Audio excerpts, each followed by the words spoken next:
Welcome, listeners, back to the third session of this three-part series together with Carl Lindeborg. For those coming into this episode directly, it's based on his newly released book, The Authentic Shift.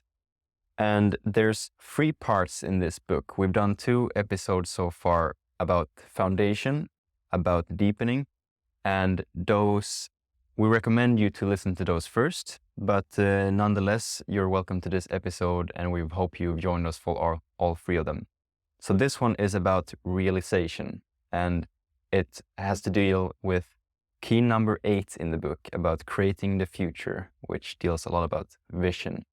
So now that they've done 2 podcast sessions, they're pretty much done, right, to go forward with the realization, wouldn't you say so? Right, exactly. Well, there's always when you go deeper inside and you find things like your core values and your, whatever drivers you have there, and there's always the important part of actually coming out again into the world and bringing in, your insights and gifts into the world, and that's when you go into what I call here in the book the realization phase. So, if people have read the book and also done these sessions together with us, they've partly gone into themselves and gotten to connect a bit more with themselves, and now they're able to, or we're going to talk about how to take it back into the world. And in this part of the book, you speak a lot about vision. Why is vision something important for us to have as individuals? Well, I think there's a lot of talk about vision. If you work in a company usually have a vision, and I think at the global level, I think we need more visions, though, bigger visions, more bold visions. It's important on an individual level to cultivate a vision, and vision to me is different than a goal. A lot of people, I think, work with goals, and obviously goals are more specific and maybe a little bit closer in time. Whereas the vision is really our potential to dream big. And I think we are at the point as humanity today where we need to change trajectory from where we're coming from into something completely new. And that's why it's so important to have a lot of new, fresh, bold dreams and visions in ourselves, in our communities, in our companies, and in the world. Because we cannot just continue on the old development curve, so to speak. And as the world keeps accelerating and getting more complex, it needs new visions. But we need to match that as individuals. We also need to probably grow and develop our own visions and dreams for ourselves. So I've been working personally with the vision for a very long time now. Almost 20 years, and I still find it very fascinating what you could release within you when you get in touch with the vision that really is anchored deep inside, that moves something. You release a lot of energy and clarity, and suddenly it seems like the world is sort of organizing itself around your vision. Well, I guess it may be, though, but even though if you don't believe that there are connections beyond yourself in that way, your brain will just automatically see more opportunities if you have put in, this is what I want to create. And I think today it's so easy to get distracted. There's so much information. So creating that picture of what is it that I want to contribute and what is it that I want to create and what is it that I want to have more of in my life, I think it's essential to make that fairly clear. Yeah, this is very interesting. And in the sustainability realm, we often come across conversations that it's hard to imagine a future that we lack. Okay, but what is the better future that we actually want? Yes. And people often struggle with that. Yes. But if we take it back also to the individual, where you speak in the beginning of this book about the VUCA world we inhabit today, like the volatile, uncertain, complex, and ambiguous world that makes it harder to be clear and precise and in 10 years, this is going to happen.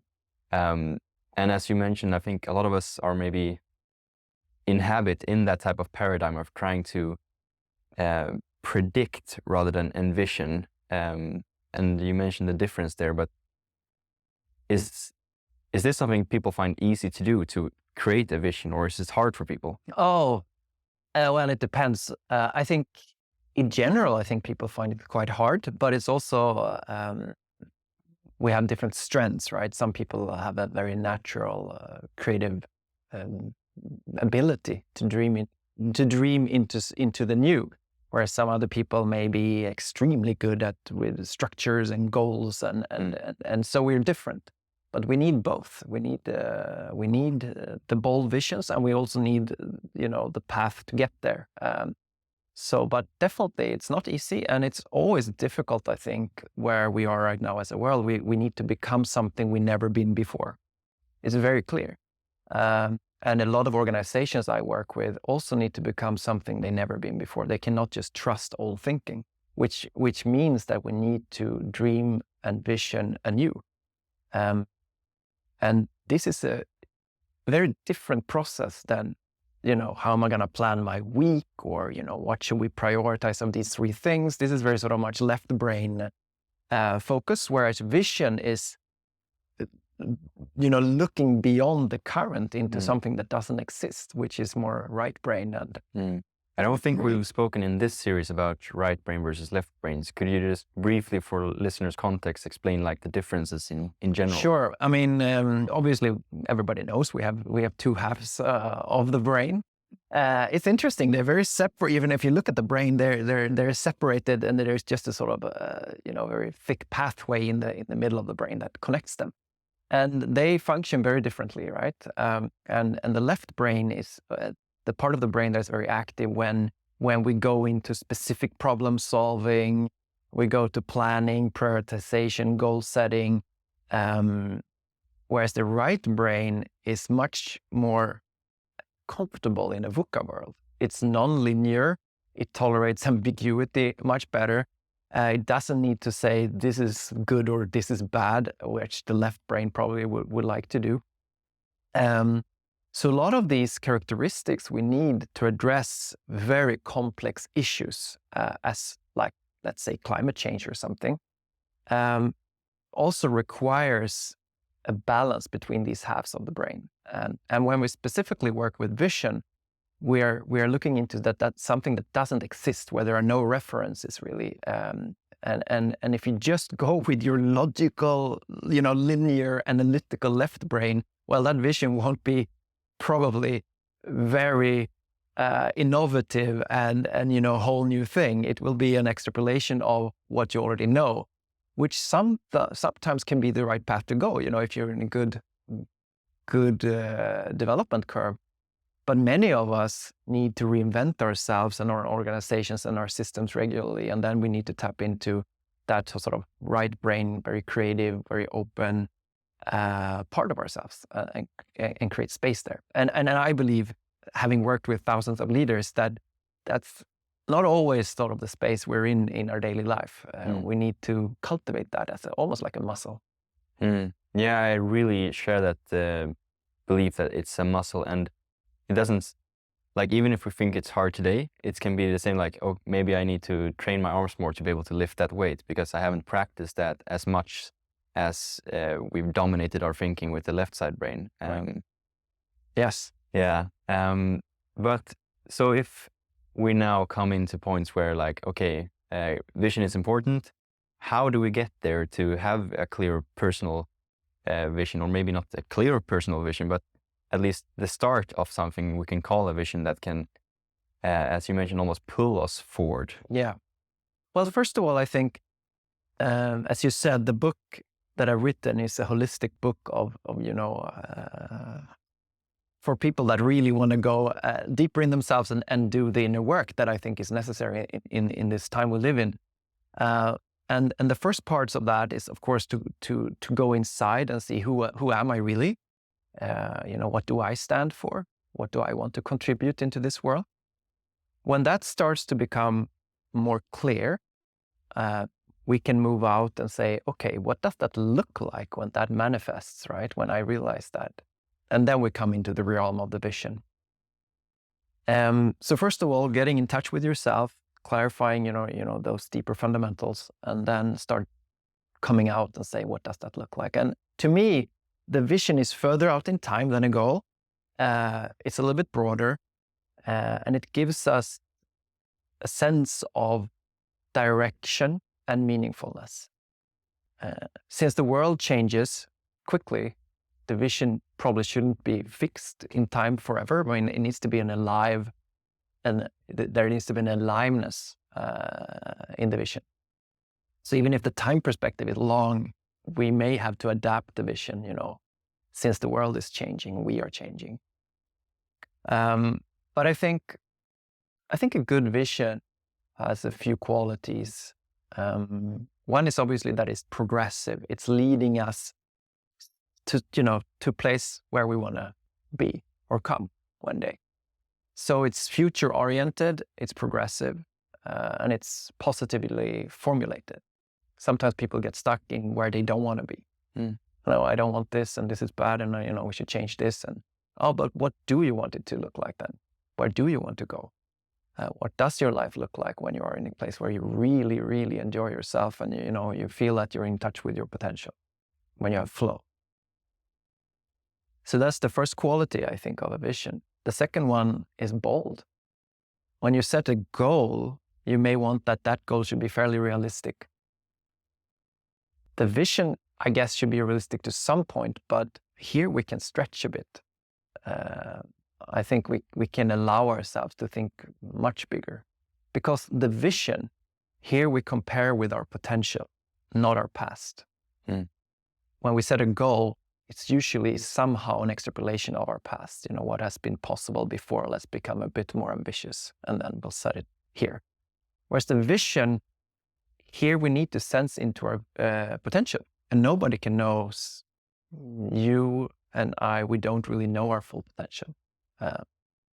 So let's just assume it's bigger than we think, and create something big, but not just to create something big, but also to create something big that is deeply meaningful, that connects with my sources of meaningfulness, my values, who I am, and make sure it's my vision.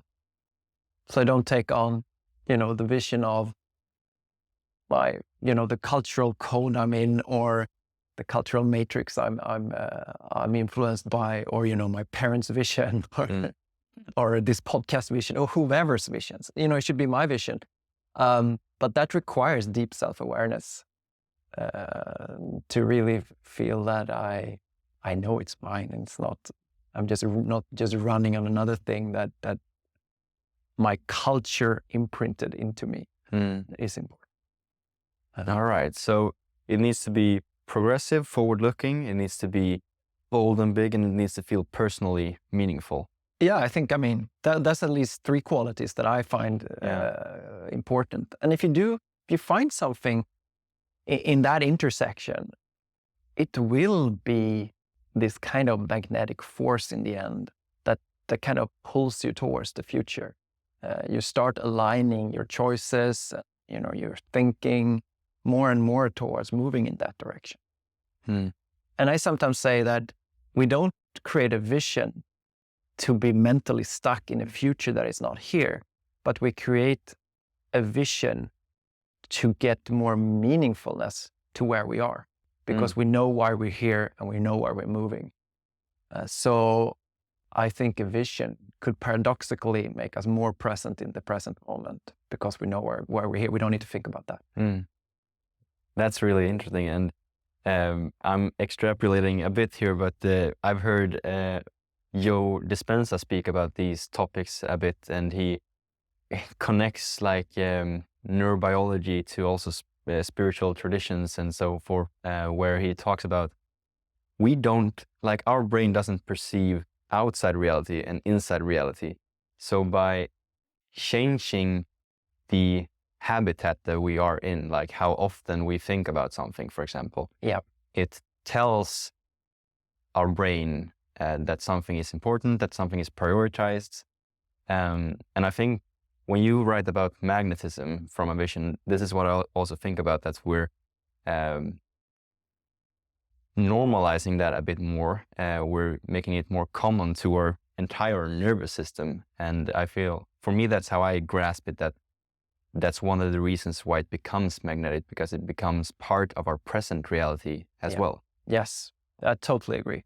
Mm. I totally agree. And I mean, visionary work is really making the best out of your brain's ability to travel beyond, the present and what is here and now. And usually it does that for many people, I believe, in a very non-helpful way. You're thinking about the next meeting tomorrow and what can go wrong, and so you get into this virtual world basically that is not really in contact with reality, but in a negative or limiting way. Whereas the visioning, you actually use that virtual ability and you visualize something that doesn't really exist yet in reality.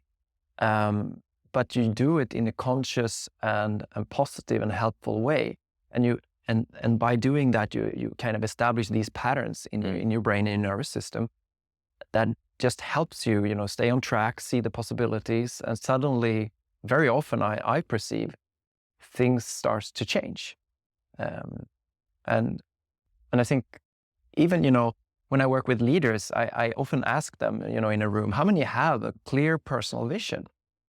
And I would say maybe 20-25%. It's not very common.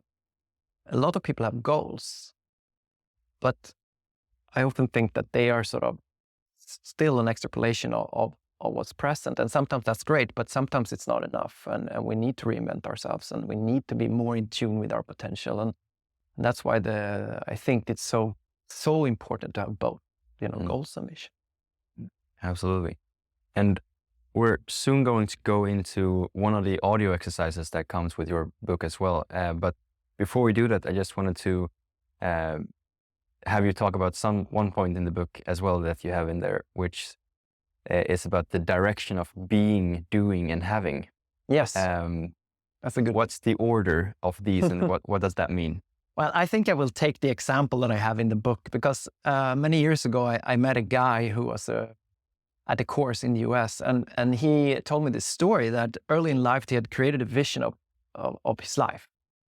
And to me, it sounded very much like the American dream. He had a big house, and he was successful at work, and he had a good-looking wife, good children, a nice car, and then he asked himself, what could I do to achieve that? And he decided that he wanted to, start working as a real estate agent, selling properties, and he became successful at that. And, soon enough, he had realized this vision, and he had all these things he had set out to achieve. And the only problem was that he wasn't happy. He wasn't fulfilled. And one evening he sat with a friend, he told me, and this friend wrote 3 words on a paper: be, do, have. And he realized that he had started planning, his life based on having. This is what I want to have. This is my vision. And it was a lot about having things. He had then asked himself, what can I do to achieve that? And then he had become somebody that he didn't like, because he was not always true to his values in his work. And then he changed around, and he started, well, who am I really? Who do I want to be? What are my values? What do I want to stand for? How do I want to experience my life on the inside? And then he asked himself, what can I then do to be true to that? And then in the end, what will I have? And that was a major shift in his life. And he stayed with the same company, but he became, instead of being a real estate agent, he became responsible for professional development. So he worked with these things and ethics and training new real estate agents. I found it very meaningful. So I think sometimes we are, our culture is, we are just, there are so many pictures of these perfect people and how we should be and what we should strive to. And we may end up, focusing on the having and maybe doing part and forgetting who do I want to be. And that's all that counts in the end, right? Who do I want to be? How do I feel about myself? Am I proud of myself? Do I feel in line with whom I really am? So So that's maybe the last thing, if we should say that the vision is then progressive, bold, meaningful, but also start in B. Yeah. And then move from there. So you align yourself from the inside out. Great. I really like that example because it's so simple yet so powerful as well. Yeah. Is there anything else listeners need to think of, be aware of before they do this exercise? Right. Yes. So as you say, Melker, we're gonna play one of the guided exercises from the book, focusing on visioning. No, not really. I think it's nice to be able to take a few deep breaths, relax, and just follow the flow, and not to have too high expectations. This is just a taste of what it could be to work with vision. In the exercise, I will ask a number of questions to just, follow it, see what pops up, be open to anything, and then we can talk afterwards how we can take this forward, this kind of work. All right, so let's go into the exercise. Yes, enjoy.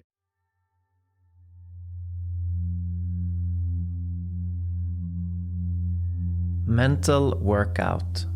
Vision for your emerging self.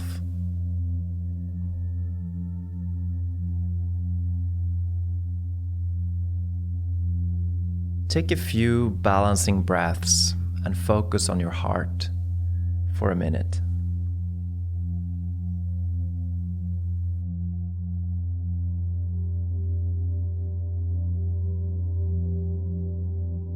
Feel your presence growing.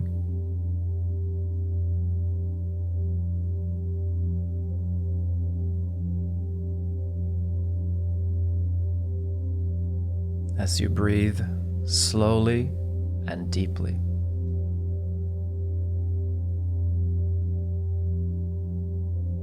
Being aware of the area around your heart.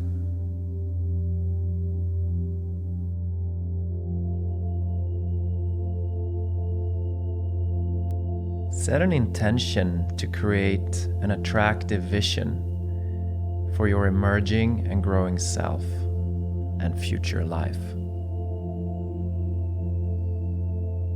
It doesn't have to be long and it doesn't have to feel perfect.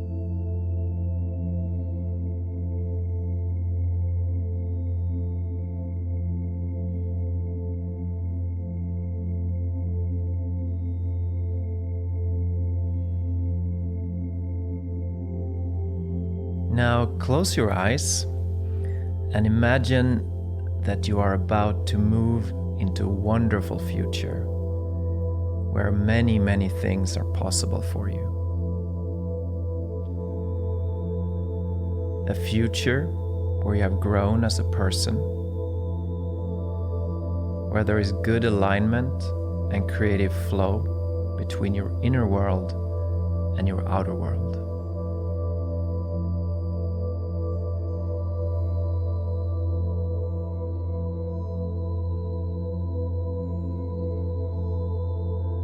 Now imagine that you're doing this time travel journey here and now into that attractive future. You're in the future. What is the first thing you notice?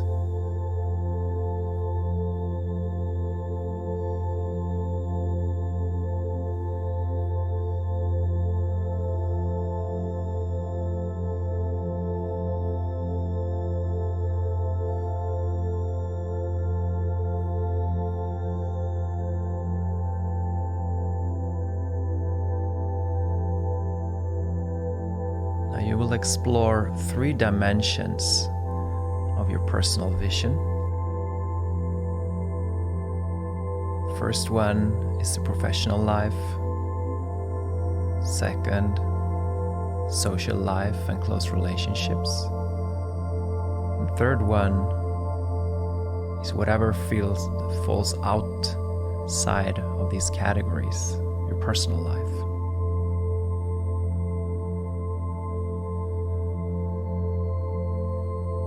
If you look at your professional life, when a lot is possible in an attractive future, what do you see?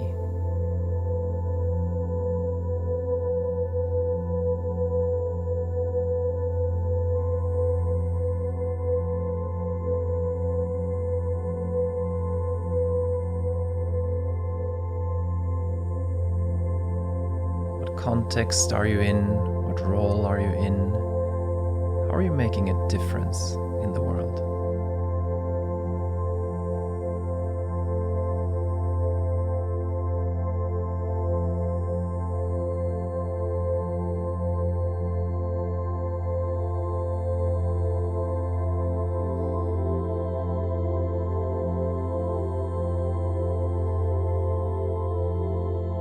How have you grown as a person and leader?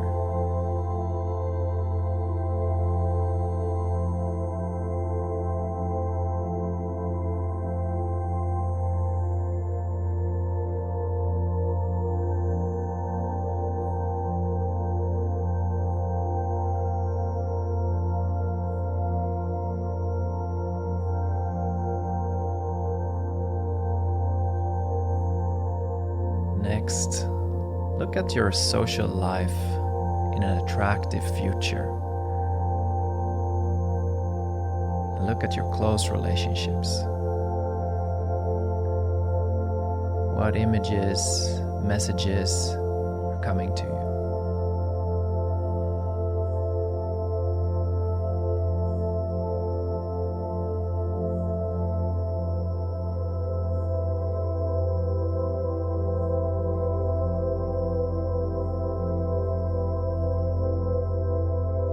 What people can you see around you?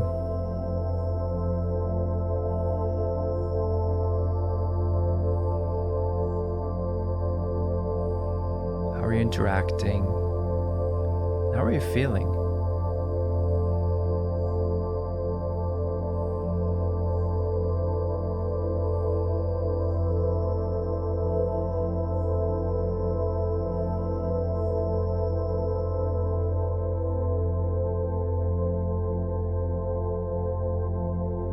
Can you see that you have also grown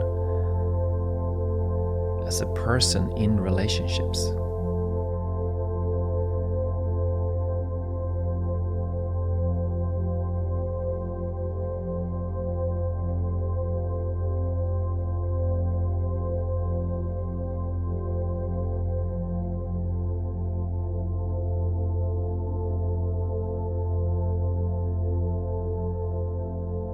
And see yourself in the future, beyond professional life, beyond social life, beyond your relationships.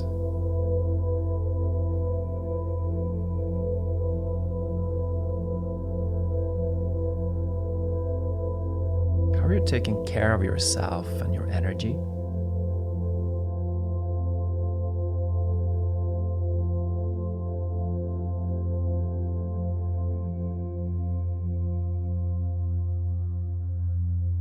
How are you nourishing yourself?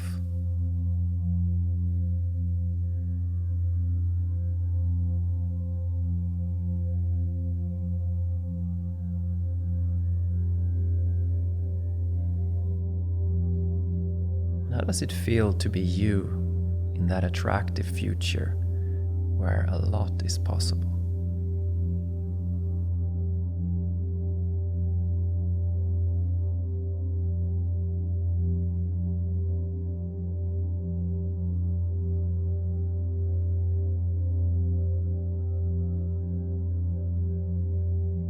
Now, zoom out a little bit. Just take in everything that has come to you. And if you were to send a piece of advice or encouragement from your future self to your current self, what would you say?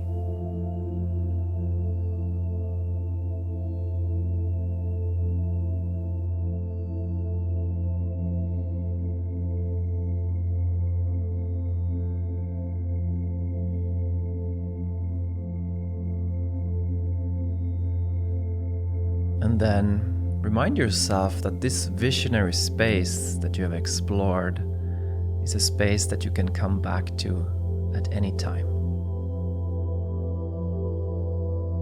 But for now, imagine that you're doing the time traveling journey back from the future into this present moment, here and now. Feel your body.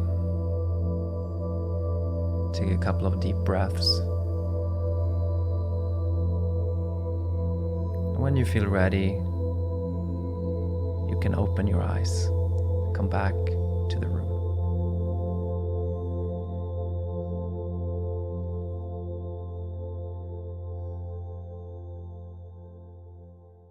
So welcome back into the episode again together with me and Carl. Carl, what have listeners experienced? What's something that can come out of an exercise like this? Well, I mean, this is a way to taste visionary work, right? And I'm sure it could be quite different for different people, how much came up during this exercise. But I would see this, if you're interested in these topics, as either a continuation, if you already had kind of a vision, or a start of a process. I would encourage people that are interested to sit down with these questions, have some more time and think, what is it that I really want to see in my life? If I extend the time frame a little bit more, if I think a little bit bigger, if I tune into myself deeply, and try to clarify that, but also be mindful that this is a process that in the beginning when we talked about values in the last episode, about having a hypothesis or version 1.0. This can also be a version 1.0 or 2.0 or 2.1, but it's work that we need to come back to and refine. So this is a start or a continuation. And these episodes have been the first episodes we do, which are more like facilitation as kind of content.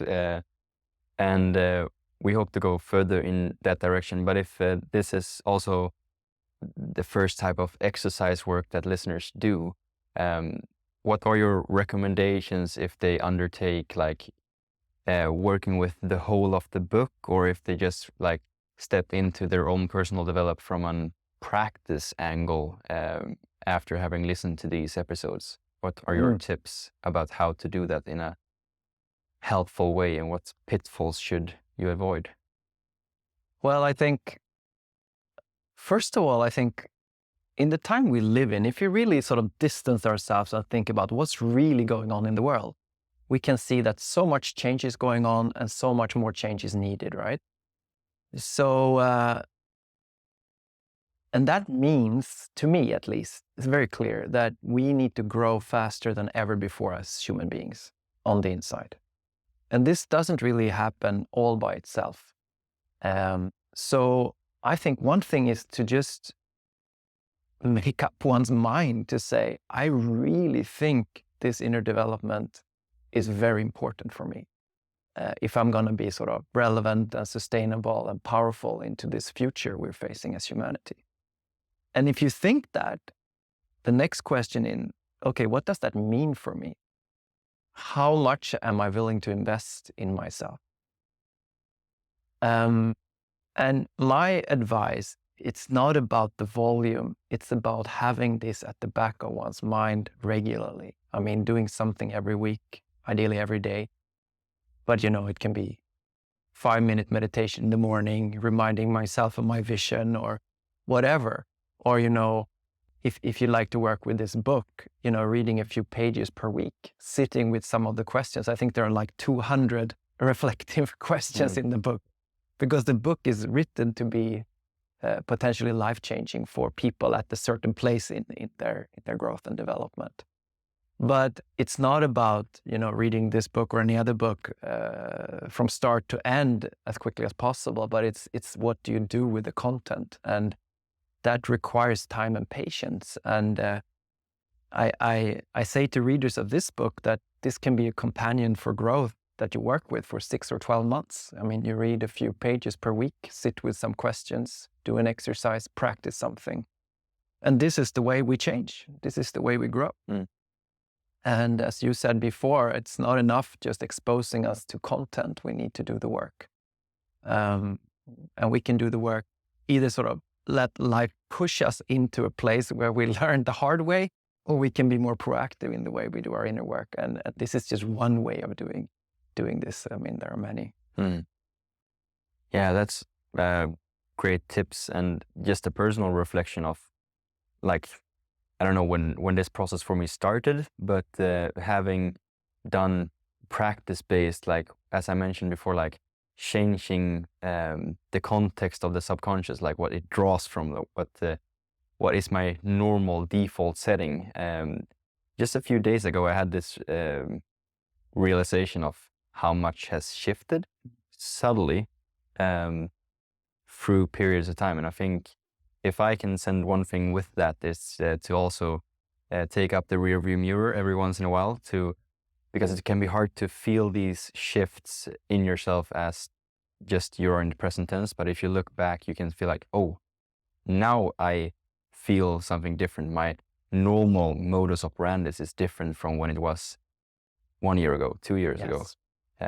And for me, that is a reassurance of the personal direction that I feel with doing my own personal work. I think that's great. And sometimes I think when I talk about inner development or adult development, and just to get people to grasp what it is, it's so easy to just, think of yourself 5 years ago or 10 years ago. And how you were functioning, how you were thinking, how you were creating meaning, how you were responding to different situations. You and I think all people listening would notice that, well, there's something that is different. I'm something more today than I was 5 or 10 years ago. And that's, to me, that growth. And what's cool, I think, is that growth can happen by itself through life, but we can speed it up quite significantly by dedicating ourselves with compassion and patience. And I think this is more important than ever before, because the world is changing so fast. So we need to grow faster as humans to be able to deal with this, to be able to be sustainable, to be able to thrive. And the world needs more people and leaders that's just my belief, that take this inner work seriously and not just talk about it, but actually get to work in whatever way we choose to move into that process. And I think, to me, I've dedicated 20 years of my life to this, and it's just super exciting.